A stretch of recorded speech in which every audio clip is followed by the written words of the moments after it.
My name is Travis Gerke, and I am the Director of Data Science at PCCTC, a clinical research organization facilitating clinical trials in the cancer space. I used to be an academic, and when I was transitioning to industry roles, I found challenges in refactoring my resume and professional portfolio to align with industry standards.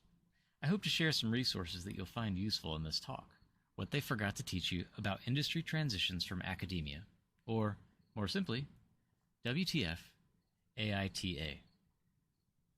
If you're not familiar with these two acronyms, we'll consider each in turn. First, if in the context of your job you've ever asked, "What the f?" I'd probably respond with, "Great question," particularly if you are an academic.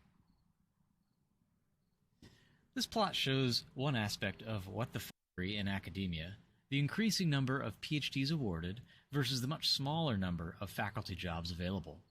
The gap between these two diverging numbers has helpfully been labeled WTF. There are lots of other reasons one might ask what the f in academia, but this is not really a talk about that. I would instead refer you to the so-called Quitlet, where people have discussed their thoughts and experiences on leaving academia in a variety of formats, such as blogs and social media posts. Indeed, academia can be a highly rewarding career if it's what you want, and this talk is not at all focused on criticizing that career choice.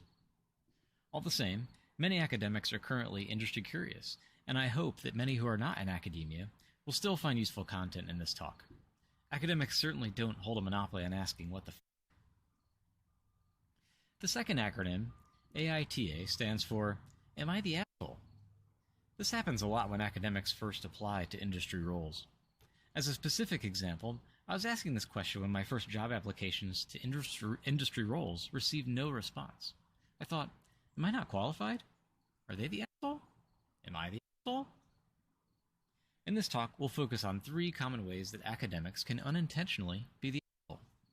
First, resumes that are way too long are common. Second, cover letters should not be a thesis on the direction of your research. Rather, a clear and focused statement of your value that is aesthetically streamlined. And last, an untidy coding portfolio can make it very difficult to see how the first 2 items come together to make you amazing. In short, avoiding assholery really means not asking others to work hard to discover how awesome you really are. As a current reviewer of many application packages, I see some truly excellent candidates who could shine that much brighter with some finesse. Fortunately, the R community has created resources which make each of the 3 problems easily solvable. First, let's look at resumes. Here, quite embarrassingly, is the 22-page resume that I sent as it is to the first industry roles to which I applied. This beast served me well in academia, where CVs are required to be formatted like this. In industry, however, yes, I was the asshole. Here, on the other hand, is a stellar resume that I received about a year ago from someone a lot of you probably recognize at this conf, Shannon Pelegi. This elegant 2-pager gives me an easily accessible view of Shannon's skills, experience, and clear links to her portfolio, a topic that we'll discuss later. I'm lucky enough to work with Shannon now, and she gave me permission to use this as an example. The same goes for any examples I'll show in this talk. I either have permission from the content owner, or it's publicly available. If you want your resume to look like Shannon's, fortunately, there's an R package for that. It's called Data-Driven CV. I won't repeat any of the how-to content that the package author Nick Strayer has carefully assembled. If you go to the package vignette, you should be up and running in under an hour. Aside from making a resume that looks really slick, there's a big bonus with using a package like this that I want to mention. When hiring managers like myself fit a stack of 50 to 100 resumes, I can recognize right away those applicants that use R to create their materials. This practice sends a signal that you're excited about integrating R-based workflows into all of your activities, not just those that involve statistics or data analysis, and it's a sure thing that I'll read those resumes carefully. Something else that the data-driven CV package does that's nice is that it makes it easy to include or omit information for long or short versions of your resume.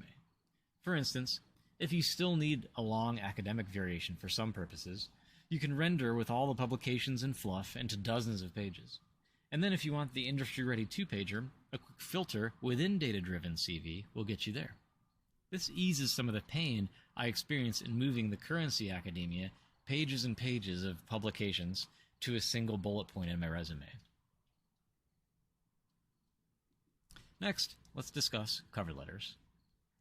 Much like my horrific academic CV, I was also sending out this dense research statement as a generic cover letter. Here instead is a template which is easy on the eyes through generous use of white space, is succinct at one page, and even makes use of bullet points to highlight key ideas. Recall the signal sending I mentioned about resumes clearly built with R. The same is true here. I right away recognize this is R Markdown or LaTeX rendered due to general font and alignment structure. A dead giveaway is the appearance of awesome font icons in the top right. That typically doesn't happen by accident in a Word doc. If you want to render letters like this, here's the Steve Templates R package from Stephen V. Miller. Making one of these is as easy as installing the package and creating a new Markdown file from template in the RStudio menu. But cover letters aren't the only thing you're allowed to send as part of your application package. Let's have a look at something really cool in the category that I'll call cover accessories. In a recent RStudio Data Science Hangout, which is an awesome community resource that I'll describe later, I met Javier Oraca. He described his recent application to Bloomreach, in which he went way above and beyond and made a Bloomreach Shiny app with some simulated data that is themed with their org's color scheme and logo. The Bloomreach team was of course totally blown away, and Javier landed the job. His technique of demonstrating what's possible with Shiny as a business intelligence tool, along with his mastery of developing in it, was spot on. If you're interested in the secret sauce here, it's two packages used inside of Shiny, BSLib and Thematic. I'll mention that if you're not a Shiny developer, and the idea of integrating these components into Shiny isn't something you want to tackle right now, don't forget that you can use these same principles, namely organizational theming and showcasing your R skills, within a standard R Markdown document that is rendered to HTML or PDF. Now for portfolios.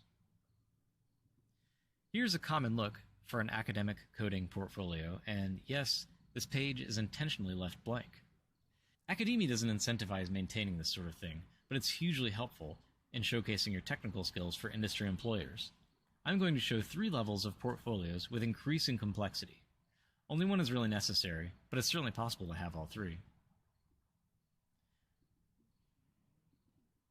First, not only is GitHub.com the standard place to deposit your projects and code for public viewing, the site also allows you to put together a personal profile on your landing page. Here's a great example from Monica Powell, and her link here shows you how to create this using the GitHub interface. Here, though, we're going to see how you can do it in RStudio. Conveniently, it's just 3 lines of code. The steps are this: create an RStudio project with the same name as your GitHub user ID. Connect it to GitHub, and create an R Markdown document that renders to GitHub compliant Markdown. Again, these 3 lines of use this code achieve these 3 tasks directly. Mash the knit button in RStudio, push to GitHub, and you're done. Any modifications you'd like to make are just done with the R Markdown syntax that you probably already know. Standard R plots and all the bells and whistles work here. As a super basic example, here's what happened when I simply rendered the use this RMD default document through this method and pushed it to my GitHub repository named my user ID tgerke. Cool, right? While we're on the topic of GitHub, I want to emphasize that you should use and organize your pinned repositories that appear at the top of your page. If you've done a solid job on the resume and cover materials that we discussed, it's a virtual lock that your GitHub profile will be looked at. Put good code that you're proud of there. If it doesn't yet have good documentation or comments, add them now. Yes, the very careful reader might be able to tell that you added them after the fact, but I claim that this is not a big deal. Adding them will show that you understand the importance of well-documented code and that you can produce it. Taking this all up a notch, here's our friend Hadley's landing page at his website. Looks awesome. The great news is that you too can be Hadley. This is made with Sean Karas's excellent postcards package. Hadley used the Trestles template, but there are other great looking options here if you want to branch out a bit. Getting started is made very easy with the help of the package vignette, which is linked here. Now here in expert mode, you can develop a full-blown website with a blog using RStudio, like Allison Hill has been doing elegantly for years now.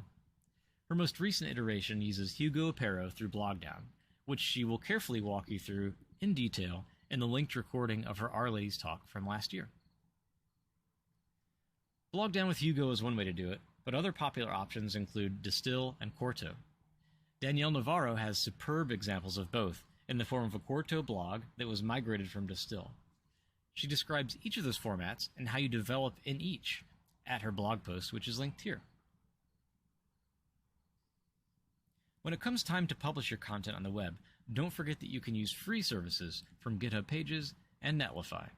There's no need to purchase a dedicated domain name if you're not ready for that yet. Overlaying all the topics we've discussed is the incredible R community. If you ever need support, want to discover who is hiring, or generally get connected with amazing people, here are some directions I would suggest, all linked from this page. In order, Rachel Dempsey runs a virtual weekly RStudio data science hangout with data science leaders and community members. This informal get-together is an excellent way to stay in touch and find out what's new in the R and data science world. Tidy Tuesday is both a podcast run by John Harmon and a highly engaged weekly community activity run by Thomas Mock. It's a great way to hone your skills, show off your data science wizardry, and learn from others. Tidy Tuesday is just one component of a larger, very active R for Data Science community. This community runs a Slack server where you can ask and answer technical questions or just chat about data science in general. One very helpful channel there is a jobs hiring board where you'll see many R-specific jobs posted. R user groups, or so-called RUGs, can be found nearly anywhere in the world these days. If there isn't one close to you, consider starting one. The R Consortium sponsors many of these and will help you get started. Back when I was in Tampa, I started one of these which met monthly, and I met friends which I'm very close with to this day. Many job-related connections tend to happen at these events as well. In the same vein, Our Ladies Global is a worldwide organization that promotes diversity in the R community. Much like the RUG meetups, you can probably find one of these running in your area, and you should definitely check it out. Lastly, the RStudio community has forums and job boards that range from the technical to community building and is a great place to hang out. The final resource I'm going to leave you with is a compilation of all the resources we've discussed and more. WTF AITA.com is a place where you can find these slides and links to the tools therein. But this talk certainly only represents a slice of a much larger set of guidance and resources around industry job seeking. Many of you in the RStudio community have already traveled this road, and if there are things you'd like to see represented on the site, please do feel free to submit an issue or a pull request at the GitHub repository. It's my intent that the site organically grow as a community-owned utility over time. With that crowdsourcing request in mind, I'll now hand the discussion off to the excellent RStudio community. Thanks so much for having me at Conf, and I look forward to seeing you in the Discord hallways and answering any questions that you may have in this particular session.